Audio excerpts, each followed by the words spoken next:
It took Superintendent Latrobe something like 5 months to actually reach the Port Phillip area. So they travelled by sea, and that's he and his young Swiss wife, Sophie. After that, they actually had to be rowed up the Yarra River, and then they had to wade ashore. That's how they arrived. And of course, they took their prefabricated home to Jolimont and set it up there.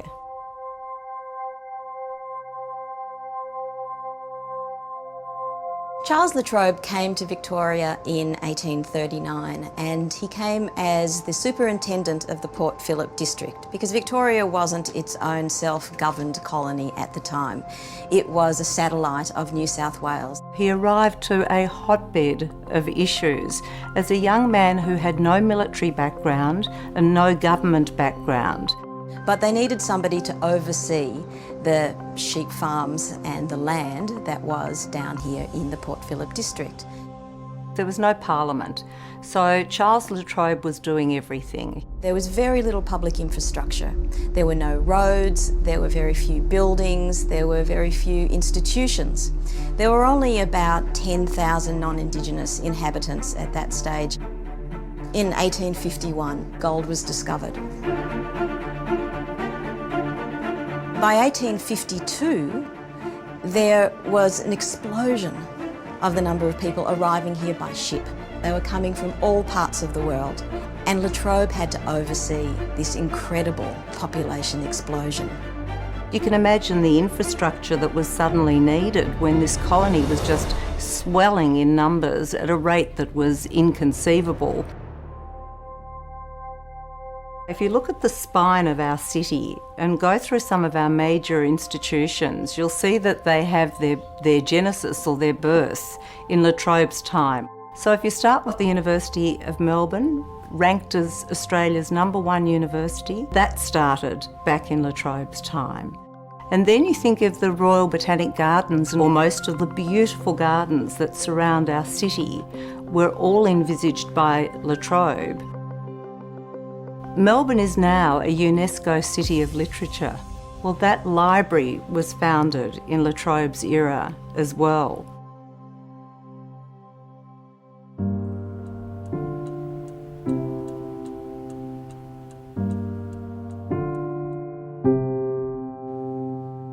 You see that it wasn't until 1974 that Sir Henry Winnicky was the first Australian citizen who was appointed as governor.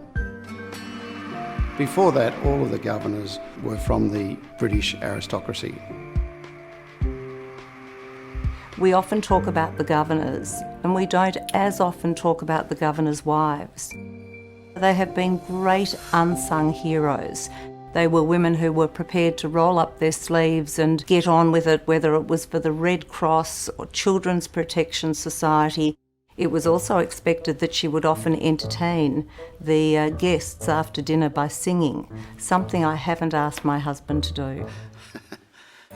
It took the British government a year to find a replacement for Latrobe, and that man was Charles Hotham. When Sir Charles Hotham and Lady Jane Hotham arrived in Victoria in June of 1854, they came here to Toorak House. Shortly after their arrival in Victoria, the position of Lieutenant Governor was changed to Governor of Victoria. So Lady Jane became the first official governor's wife, and she set a really high example because she was so much loved by the people of Victoria. She really enjoyed her role. Although Lady Jane had been brought up in privilege and as part of the British aristocracy, she had no airs and graces, and the people of Victoria really liked that. They arrived to discover a colony in an absolute mess. Unlike the governors of today, governors in Hotham's time actually had an enormous amount of power over people's daily lives. He was very inflexible, and this is where Hotham's naval training got in the way of, I'd say, his common sense. He's seen as the governor who oversaw the massacre at Eureka, that saw more than 22 miners and 4 military men killed. And this was a sign that Hotham's popularity had reached rock bottom. I guess the funny thing about Lady Hotham is that she would have made a much better governor than her husband. But in 1854, it would have been inconceivable to imagine that today we would have an Australian woman as our head of state.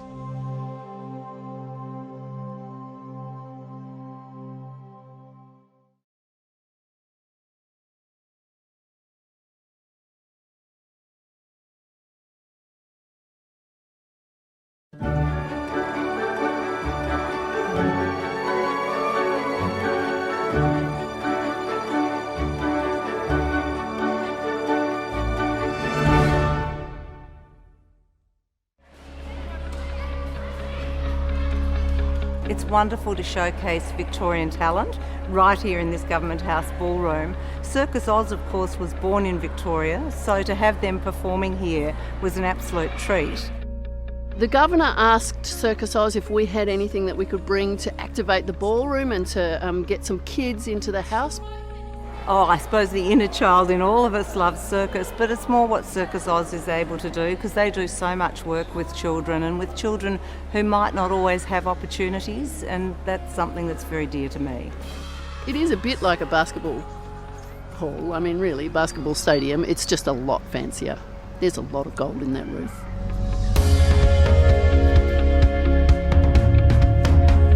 So today was really fun. We did a workshop with about 40 kids from the Collingwood English Language School. We taught them a balance that they then performed in the show in front of the Governor, and then they had afternoon tea with the Governor. It was really great. The Government House is like a castle. It's very big. If we can say to little ones, particularly these newly arrived ones, you're welcome, this is the home of the head of state, or representing the head of state. I don't know if they fully understand that concept yet, but they will understand the sense of welcome and of being somewhere very special to Victoria.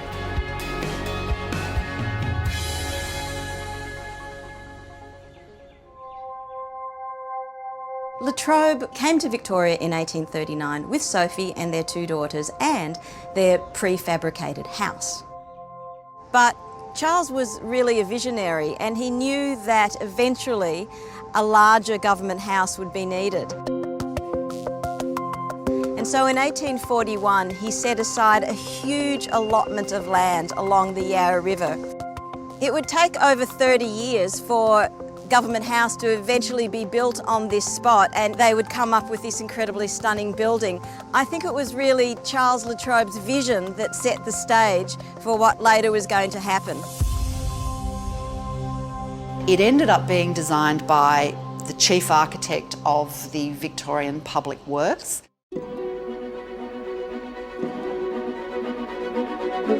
Government House is the biggest house in Australia still.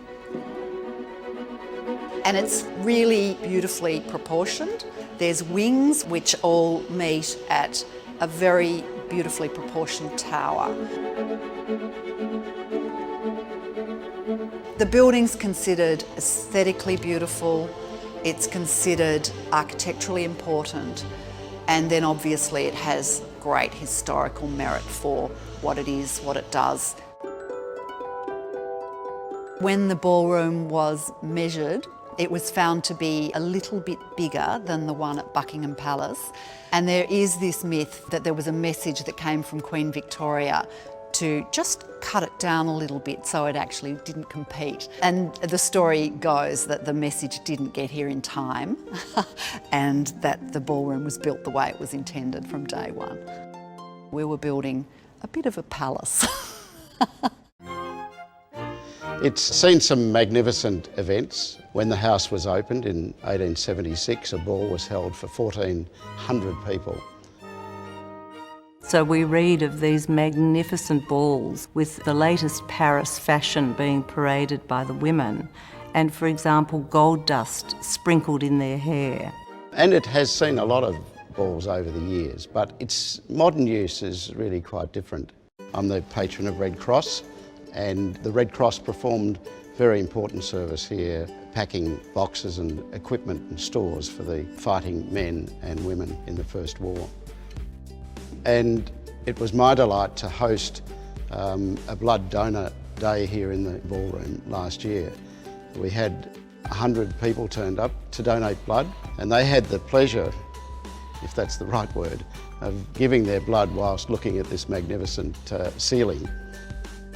So there's been a beautiful music program run at Government House here for some time, but it was usually chamber music. One of the joys for me has been being able to expand that well-established program so that we've had a diverse range of art forms and performance on show.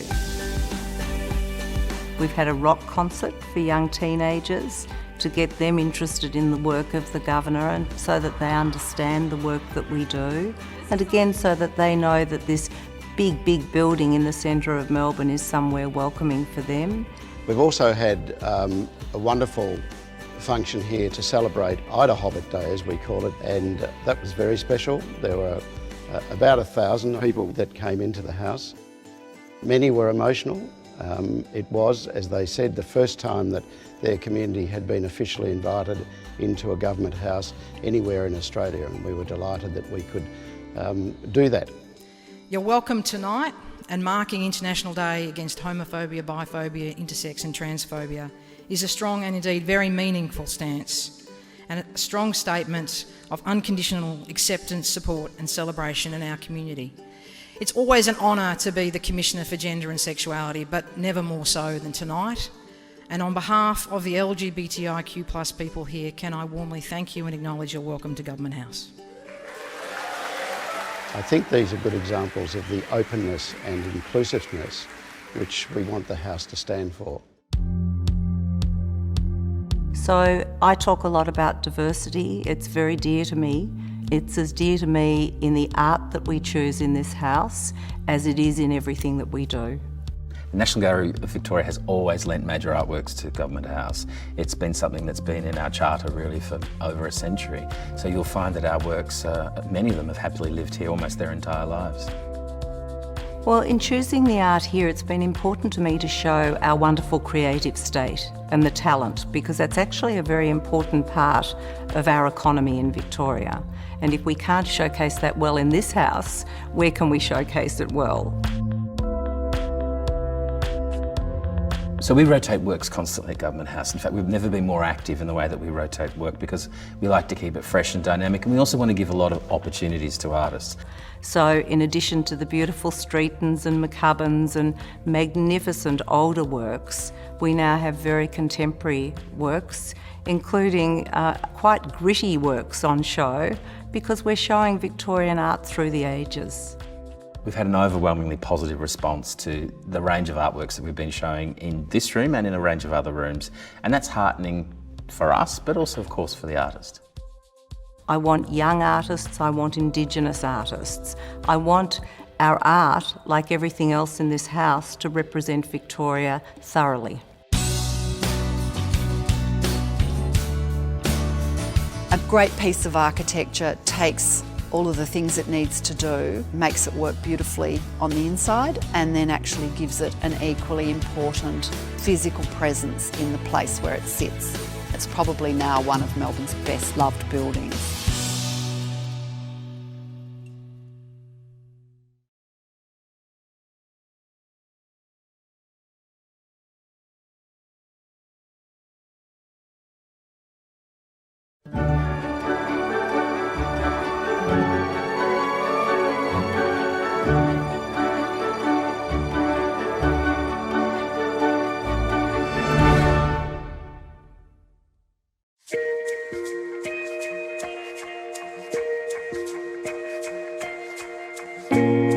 Just as the governors have changed, so has the program. So the one that's particularly close to my heart is a program that we run for women from migrant or refugee backgrounds. I got a call from Government House a little while after she became governor, and she'd said, listen, we've got this garden, trying to work out how we access the right community. And so she invited me to Government House to come and have a look at the space allotted for the garden, and it was so beautiful. It was so beautiful, and I could picture our hub women here. This is the Peace and Prosperity Garden Program. We do planting, and with the existing growing vegetables and everything in the garden, we pick and then we cook. They come in groups and meet each other, spend time with each other, spend time with us, learn about the house, but learn about the role. Some of them are refugees, some of them have come on family reunion visas, some of them have come to work here. The thing that connects them is often a need to connect. I've got parents here that's been here for over 20 years but could hardly speak English because they stay at home, they got nowhere to go, they got no connections, they got no friends, and this is the best way they feel confident and see Australia in a brighter, nicer way. She pops in every now and then. Oh, you've got the coffee. Which is great, gets the women so excited. She came and she introduced herself and she asked everybody names and where are we from, what is our culture, background, what is our favourite food. Many come from countries where the head of state would not have welcomed them into their home in that way, so it's quite symbolic. I'm very happy to be here. But at the same time, we're doing events to encourage young girls to study science, technology, engineering and mathematics. That's something we know is important for the future of our state. We know that to achieve the best, we need all our talent, not just the brilliant boys and men, we need the brilliant girls and women as well. Science Gallery Melbourne is a really important cause because it is all about inspiring young people to do STEM and to get involved with this collision of art and science. Thank you. By having the governor there, we were able to bring in so many other people that we wouldn't have access to otherwise. And that's really important when you're building support for a cause. We wouldn't have been able to do it without Government House. It was in Government House that we did this. It's such a traditional kind of environment, and it's something that people like me normally don't ever see. We have open day on Australia Day every year when anyone can come into the property, and in 2016 we had 21,000 people, of which 8,500 came inside the house. So that was a pretty big day, but quite a special day as well. We're very keen to have as many come into the house as possible.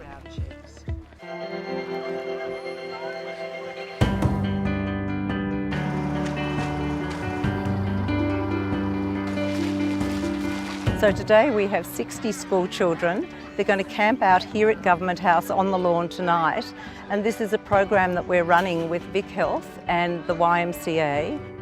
These two schools were chosen because they're from different parts of Victoria, so one is from the east and one is from the west. We are one out of two schools to be chosen to camp out in the Governor's house. Thank you so much for hosting us here. So that means we're very, very lucky. And I'm so excited. My heart's going to blow up. And they both are schools that have a high level of diversity. They're from low socioeconomic backgrounds. They don't often get the chance to do something like this. And I've never actually been camping outdoors like that. Because you are going to learn so much about things that just help make you healthier and happier. Going back, there was more pomp and ceremony around the governor and getting to meet a dignitary, the head of state of Victoria, but to actually get to meet her and for her to be so welcoming and accommodating, I think is going to have a lasting and long-term effect for our children.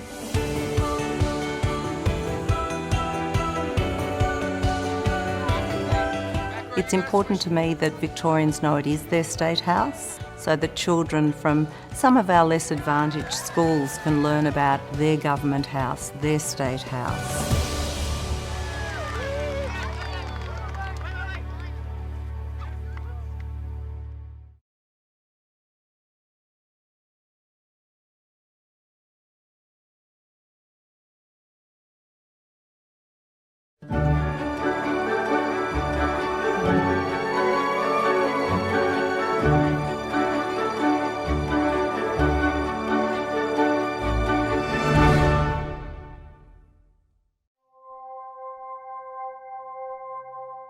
So we have a Westminster system of government, and the role of the governor is very, very important. It's a fundamental role that protects our state constitution.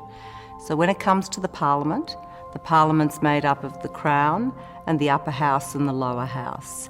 And the Crown, or the monarch, is represented here in Victoria by the Governor. It's important to note that for about the last 30 years or so, it's been enshrined in legislation that the monarch doesn't in any way direct the Governor in what the Governor does. So it's an independent role, but representing the Queen as Australia's head of state and the head of state of Victoria. Traditionally, the Governor's role's been explained as having three main parts to it: constitutional, ceremonial and community. But in reality, nowadays it really has a fourth major part, which is international engagement. As a new ambassador, I'm very encouraged to see that the relationship between Indonesia and Australia, including with Victoria, have been growing from strength to strength. It's a global environment, and for Victoria's economic, social and cultural prosperity, we need to be engaging internationally. Governor Linda Dessau and Mr. Anthony Howard have extended a very warm welcome to me, and they also invited me to stay overnight in Government House. I really felt very honored, and they also hosted a very wonderful dinner, and they invited also so many VIPs and relevant stakeholders from Victoria, providing me an opportunity to establish networking, something that is very important in the discharge of my mission. The Governor is highly regarded by Chinese dignitaries and also Chinese business people. She goes to China, represent the people, represent the state, and more importantly, she is apolitical. She doesn't represent one particular party. The fact that the Governor is apolitical overarches all of that work. The international engagement would be quite different if it was being done by a political person who will transact policy and agreements and economic strategy. So an interesting fact that a lot of people don't realise is the Governor doesn't vote in state elections, cannot vote in state elections, and that's for the very sensible reason that to be totally outside politics means even giving up that fundamental right to vote.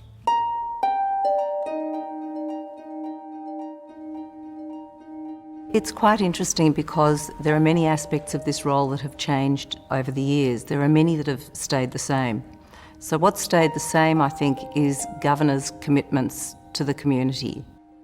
This magnificent house is located in the centre of Melbourne, but we spend a great deal of time outside this house, all around regional Victoria. And that is very, very important. In the old days, Lieutenant Governor Latrobe did it on horseback. And now, of course, we drive and we're able to cover a lot of territory.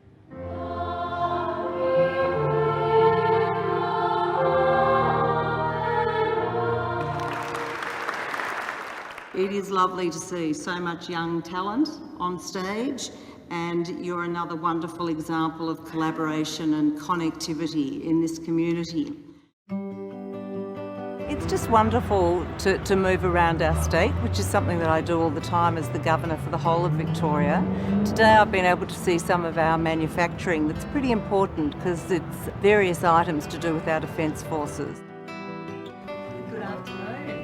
And then for a complete change of pace, I've been meeting with some of our best and brightest young entrepreneurs and innovators talking about their industries of the future. So that's why we're here, and we'd love to hear from each one of you and then perhaps ask you a few questions.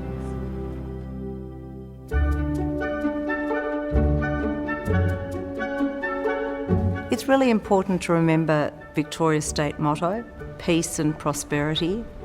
And if you look at this house, you can see the reflection of the prosperity of the 19th century when we had the gold rush. But I like to think of prosperity also going very much hand in hand with peace, in the sense that I think prosperity can also entail what every single person wants for themselves and their families, and that's just a good life and a safe life and a life with equal opportunity and fairness.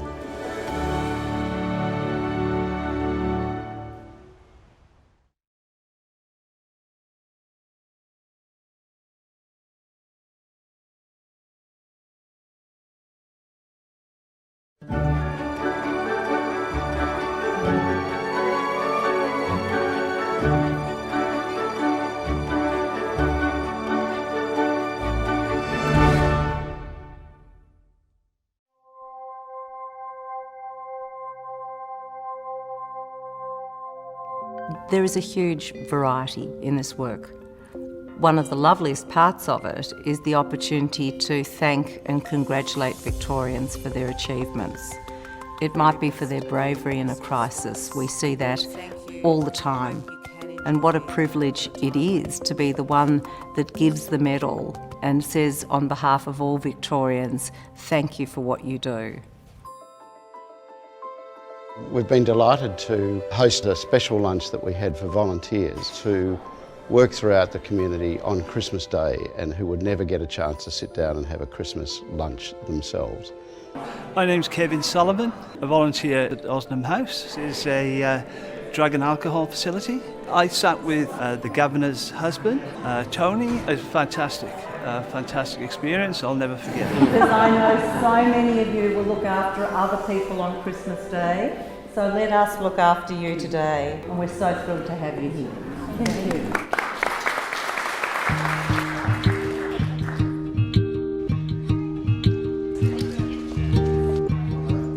So this morning we've had a group of Indigenous kids come in, about 30, and that was very special. Governor Linda Dessau is going to meet you later this morning when we finish the little tour. We're going to go out and have kick to kick on the Western Lawn out here. So she'll take a few speckies with you, perhaps. My school showed me the opportunity, so I was like, yeah, why not? Because usually we go to Parliament House. So these 4 works that you see on the wall are by an Indigenous painter called Brooke Andrew. These 4 works are photographs that he got out of archives of people in the 1890s. And he's covered them with this gelatin print and then scraped it all off. I think it reflects the struggle and disadvantage of Aboriginal communities. I think they're very moving, and lots of people who come in here are very moved by them. Many people, particularly young people, don't know what the Governor's role is, and it's very important, I think, that we can open ourselves up to the community as much as possible. Parliament is, as you know, the political parties, the government of the day. They have debates and they pass laws. The law is just called a bill, it's not actually become a law until it comes to the Governor. In constitutional terms, the Governor provides a last set of eyes. So, for example, no bill of Parliament actually becomes operational as a law until the Governor has cast his or her eyes over it and given what's called royal assent. There is someone independent, outside the decision-making process, who can just look at things one last time to ensure that the Constitution is properly applied. She also signs into existence appointments of judges and other people that the government has appointed. And I actually didn't want to come at the start, so I hesitated to show up, but stuck to it, and my mind was just blown. And yeah, wasn't really expecting it to be this good, but yeah, it's been awesome.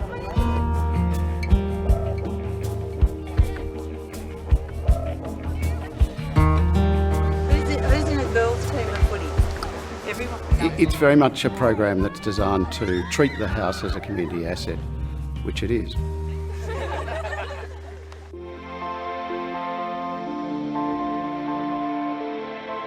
You do see an overlap between the ceremonial part of the role and the community part of the role, and a really good example is Australia Day.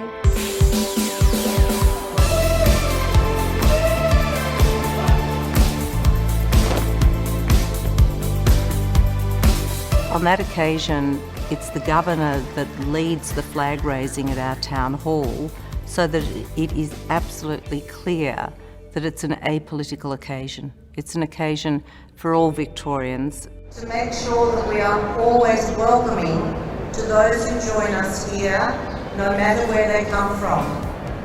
But it's an important community occasion too, because it gives the Governor the opportunity to make statements about unity and harmony in front of a broad range of Victorians. My husband Tony joins me wishing each and every Victorian all the very best on this Australia Day. Thank you.